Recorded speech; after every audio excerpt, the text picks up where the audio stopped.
Hello y'alls, it is Illy, and today I am finally doing my favorite books of 2018. Now, I would like to put a disclaimer on this. If I am sniffling, if my eyes start watering or anything, I'm sorry. My allergies are so bad right now. My whole face is just itchy and swelling and not a good time. Also, favorite books 2018, these are just books I read this year. They're not all 2018 releases or anything like that. These are just the books that really touched me and stayed with me throughout the year, and I did, guys. I did narrow it down. I have a top 10. Top 10, y'alls. I did it.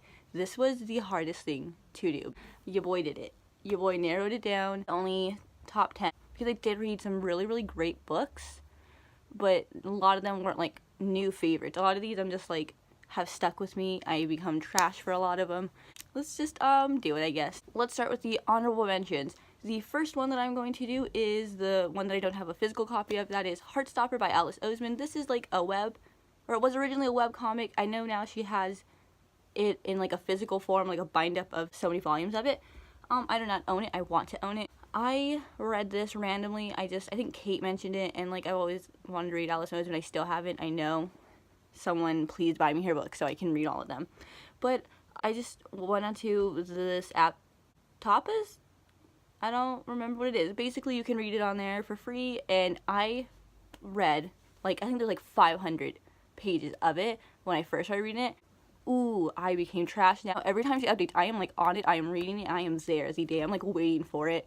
It's so cute. It's basically about just two boys who fall in love, and it's just their relationship and them coming to terms with their sexuality and everything while being in school. It's really cute. My next honorable mention is The Joy Luck Club by Amy Tan. I mentioned this in a different video at some point here, but this is like my first read of the year, and at first I was just like, it's fine, but it's stuck with me so much. It's a generational story of these 4 Chinese mothers and their American-born daughters, and there's just so much going on, and it's a little heartbreaking. It's a really, really nice book. I don't really have much to say. Next, this one was a hard one to not put in the list, but let's talk about Love by Claire Kahn. Oh, this is one of the best, one of the most diverse books I've ever read. First off, we have a bi-row ace main character, black main character, a lot of queer side characters, a lot of people of color side characters. It's just so good. There is a little bit of ace phobia at the beginning because I think it's in, I don't think this is spoiled, I think it tells you this in the synopsis, but her girlfriend does break up with her at the very beginning because she is ace, and it's, you know, that, but it's not like super harrowing or anything, I don't think.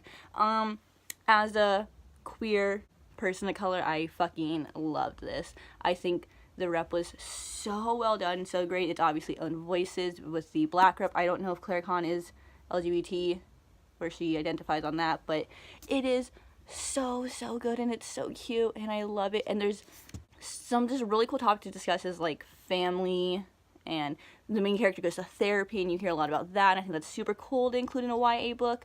What's diversity? So much. So good in this cover. Beautiful. The last honorable mention is a graphic novel, and that is The Prince and the Dressmaker by Jen Wang. This was so cute. One, this cover's beautiful. I loved the whole color scheme. It's about a prince who likes to wear dresses, and the friendship that formed between him and his dressmaker, and it's so cute and heartwarming, and it just talks a lot about identity, social, gender norms, and like family, how, you know, accepting yourself and having other people accept you. It's just super cute. I am so happy I picked this up this year. Oh, it's so good. Now we're getting to the actual top 10. Coming in at number 10 is Born by Jeff Vandermeer. Oh, this would probably be higher on the list if I would have read it earlier in the year, because I've only just read this like a couple weeks ago, I think. It's so good. It's so good. Basically, it's like sci-fi post-apocalyptic, and one of the main characters is like a plant creature, and I just think it was amazing. I'm not a big fan of post-apocalyptic stories usually, but this just did it so well. It was so good. I loved what it had to say about like humanity and what makes you a human, and how that sets you apart from other creatures and other people. And his writing is so beautiful. Like, you are reading about fucked up shit, terrible, destructive things, but it sounds so beautiful. It is, like, it blew my mind. Like, I was like, am I actually reading about this shit? And it was weird, and there was just so much going on, but I think it did a very good job at not making things, like, unbelievable, like, and not straying away from anything. You're going, there was not any, like, plot holes to this, and I loved it so much, and I want to read more by Jeff Vandermeer because his writing was so fucking good. Coming in at number 9 is The Lace of Heaven by Ursula K. Le Guin. I read this, like, the first half of the year. Ooh, this shit blew my mind. I was expecting just a nice, weird sci-fi. No. This was phenomenal. One, her writing is so beautiful, so fucking good.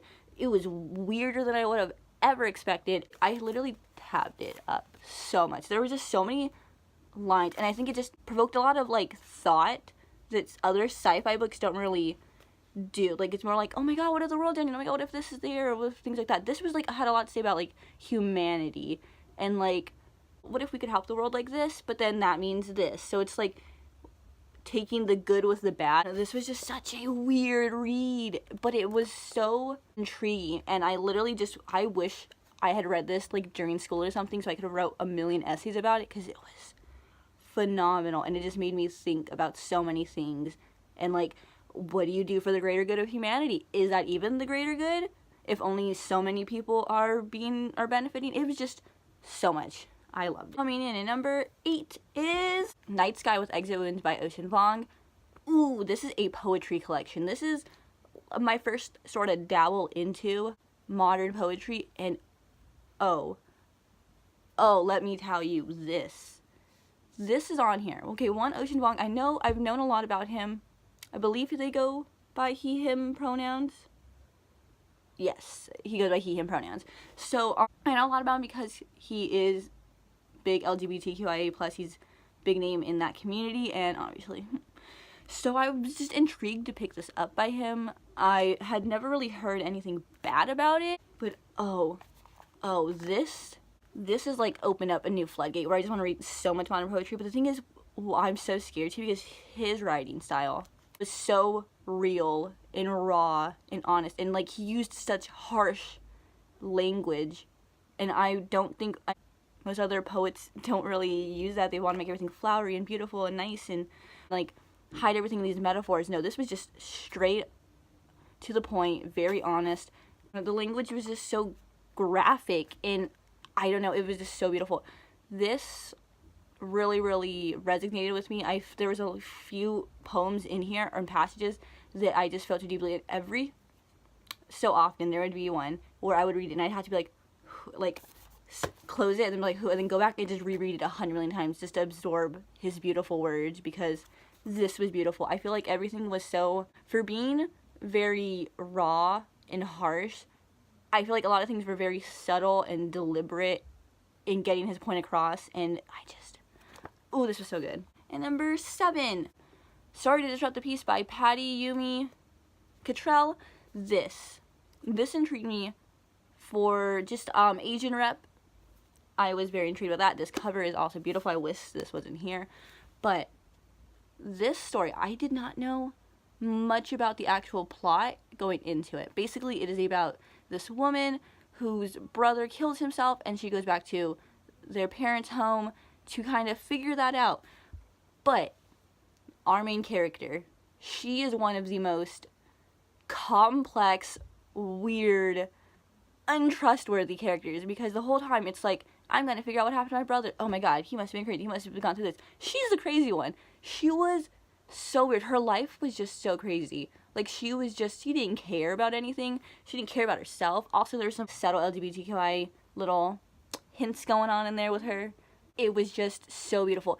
And for a book that's dealing with such a heavy topic, I think it did that so well. And what I loved about this was, a lot of books dealing with this stuff, they want to have, like, a nice happy ending where everything wraps up and you figure out all these things and there's no loose ends. This didn't do that. This was all about the unknown and exploring the unknown.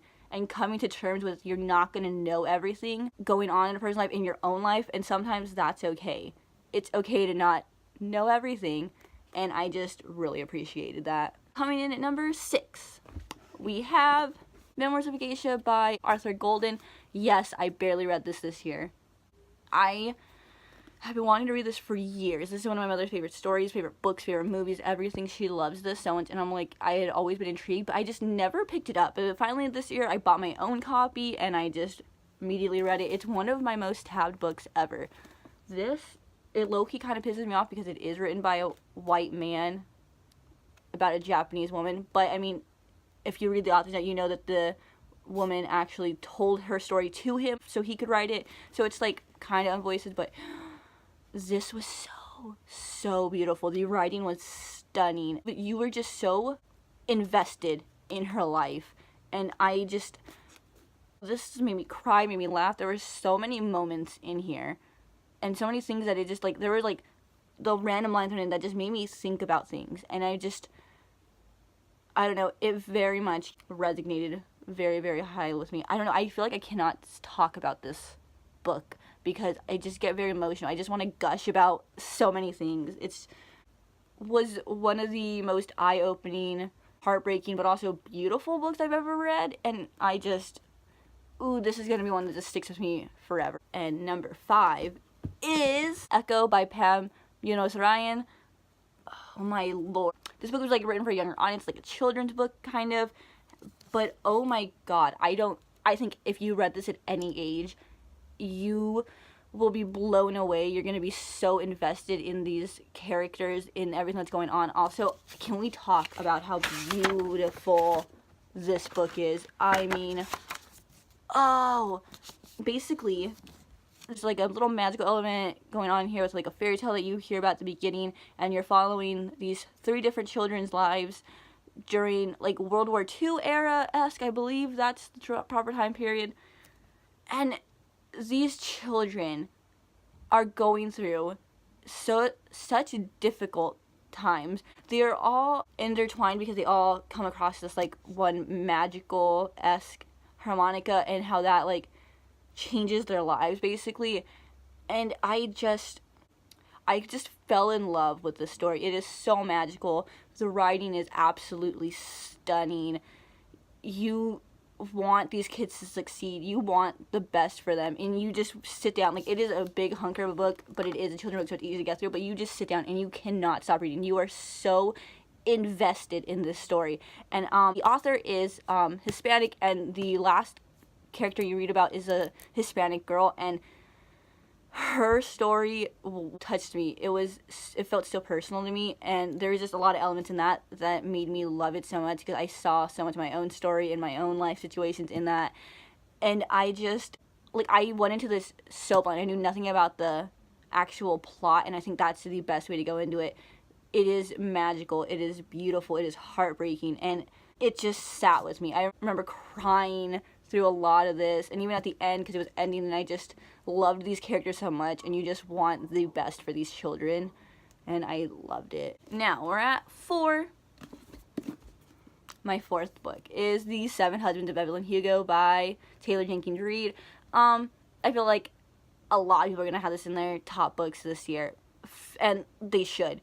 It is such an amazing story. Oh my god. First off, the writing style. Taylor Jenkins Reid, I would love to read anything else that she ever writes, because this was so good. I loved the setting, that old Hollywood setting. Basically, if you don't know what this is about, I don't know how you wouldn't. It's about this old Hollywood actress who is retelling her life back then to a journalist now, and part of it is you just get so invested in her life back when she was an actress, and then you also are trying to figure out why they chose our main character to be the one who she tells a story to. Oh my god, the old Hollywood setting is so beautiful. It's so fun and interesting, but I just think this book had so much to say about identity, sexuality, what makes you who you are, like where you come from, and I just really, really, really loved it. The plot twist at the end, that shit got me. I just wasn't expecting, because I was just so invested that I didn't even try to think of anything else. I just wanted more of the story. Now, I obviously loved it for the LGBTQIA plus element for that, but what got me the most was there is a moment, because Evelyn Hugo is Cuban, and there's a moment where she overhears her Hispanic maid talking about her to somebody over the phone, but she's speaking in Spanish, and then Evelyn Hugo's like, I can understand you. And the maid's all, oh, I didn't know you spoke Spanish. She's like, well, I am Cuban. And she's like, oh, you don't look Cuban, blah, blah, blah. I would have never guessed it. And Evelyn Hugo is just like, oh my god, like, how dare she try to erase my history, my culture, and all this shit. But then she kind of sits with it, and she's very introspective over it, and is like, hey, she's not the one erasing my culture. I'm the one doing that. And I felt that. Oh my god. Growing up Hispanic and not wanting to be different, wanting to just fit in with the popular white kids, that really resonated with me so much. That's probably my favorite moment of this, but I love Evelyn Hugo. Our bisexual Slytherin queen, yes. Oh my god, if you haven't picked this up, I'm pretty sure everyone's read it. If you haven't, do it. What are you waiting for? It is so good. And now we're at 3. My third pick is Two Boys Kissing by David Levithan. I love David Levithan. I have loved everything I've ever read by him, even the shitty shit he's co-written. His sections of that are always great. So, this was just one of his books that I was always wanting to read, but I just never found picked up, and I finally picked it up this year, and it was so, so good. Basically, I talked about this in a different video. Basically, it's just about a bunch of gay boys. Main plot is that there are these 2 boys who are trying to break the world record for the longest kiss. Everything is narrated by a choir of gay men who died during the AIDS epidemic, and ooh, there's so much diversity. There are so many different types of boys in here that, I mean, any queer boy, I feel you could find yourself, you could see yourself in this story, and I highlighted it to hell. His writing is so beautiful. There are so many moments, especially at the end, when they're talking about, hey man, you gotta live your life, you gotta be who you are, love who you love, don't let people take that away from you. I just think it had so much to say about being gay, being queer, and I'm so happy I finally read it this year. Finally. My top 2. These kind of interchange. I'm cheated because the one I'm going to say for my number 1 is actually a series, but oh well. So we're going to go with Symptoms of Being Human by Jeff Garvin. I know this is like a staple LGBTQIA plus book for booktubers people. I had never read it before this year, obviously, and oh my god, I know a lot of people don't really rate this that highly. It's very just like middling, but basically about a gender fluid main character and them going through high school, going through dealing with their father being congressman and like trying to live up to these standards and be who everybody expects of them to be. And it was one of the most personal books I have ever read. What I loved about this book was that our main character, you do not get an assigned gender for them. The author, I thought that was such a genius thing to do. You don't get any sort of inkling to whether they were born male or female with certain anatomical things, you know, shit. And I just thought that was genius. I've never read anything like that before, and I think that made everything the main character was going through and the way that they were feeling so much more just honest and heartbreaking, because everybody sees them these different ways and it's so confusing for them and it's hard for them. Yeah, it's basically just about a gender fluid teen who has to change high schools randomly in the middle of high school. They run an anonymous blog and then that somehow just gets out, and it's just like a crazy thing. But this really, really touched me because in case you did not know, I am trans and binary. That's how I identify. And I had never read a character who just embodied that so much for me. I can't think of a proper word to describe that. But I just was able to see myself in the story, and the dysphoria and the confusion and the not knowing what's right or okay or how other people are gonna view you and how that affects your own view of yourself. And there is a line in this book when our main character is talking to the therapist, and actually I'm gonna find it. I'm gonna just read you this entire little thing. Riley, I don't know what you want me to do for you. I lean forward. I want you to fix my anxiety. Make me feel like it's okay to be who I am. Help me figure out how to tell my parents in a way that will make them okay with it. That line, when they said, make me feel like it's okay to be who I am, that, I'm sorry, I might just start crying, I'm sorry. That just hit so hard, because it's so hard to accept yourself and feel comfortable with who you are, especially when there's so many other people who can't accept you, who won't accept you, or are so unwilling to accept you. And it's just, you want somebody else. You need that validation, but you need to get it from yourself first. And I think this was one of the most honest portrayals of not being cis, of being transgender fluid, of being anywhere fluid on that spectrum of gender I have ever read. And it meant so much to me, especially during the time I read it, when I was just finally like starting to come out to people and be more accepting of myself. And I just loved it. I will trigger warn, there's like homophobia, transphobia, a lot of just really shitty shit that happens in this book.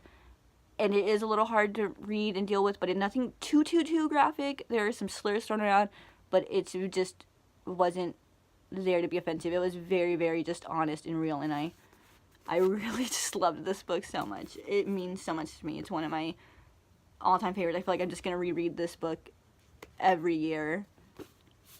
Really great stuff. Okay, and my final book. I'm sorry I got a little emotional with the last one, but this I'm going to try to do really quickly because I know everybody knows these and have read them.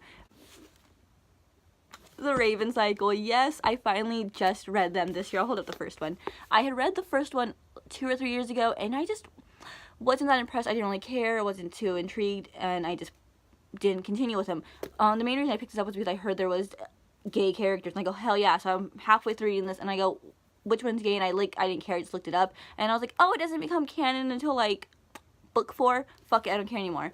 But then I know Cece had recently picked them up like last year again, and just read them and fell so in love with them. And the thing is, knowing who was queer and shit already, that did not ruin the story for me. That made it so much better getting to read and like pick up on little things. I'm like, that'll come into play later on. Oh, I became such trash. If anyone who follows me on like Tumblr, Pinterest, you know how obsessed I am with this series and these characters. I just love the friendship. I love all the relationships. I love the magic and weirdness, and oh, it's so good. Everybody is just, I love them. I always want to say Noah is my favorite, but I guess out of the other, Adam was like my favorite when I first read them, and then I was like, and then I got to the end and I go, oh, fuck you, Adam. And then when I was rereading it, I was like, oh, why does nobody love Adam? I love Adam. Adam's like, well, then I got to the end and I go, oh, no wonder. I think I related the most to Adam and his story and everything, and so that's why I just think I love him, my baby, but I love them all. So I would literally die for every single character here.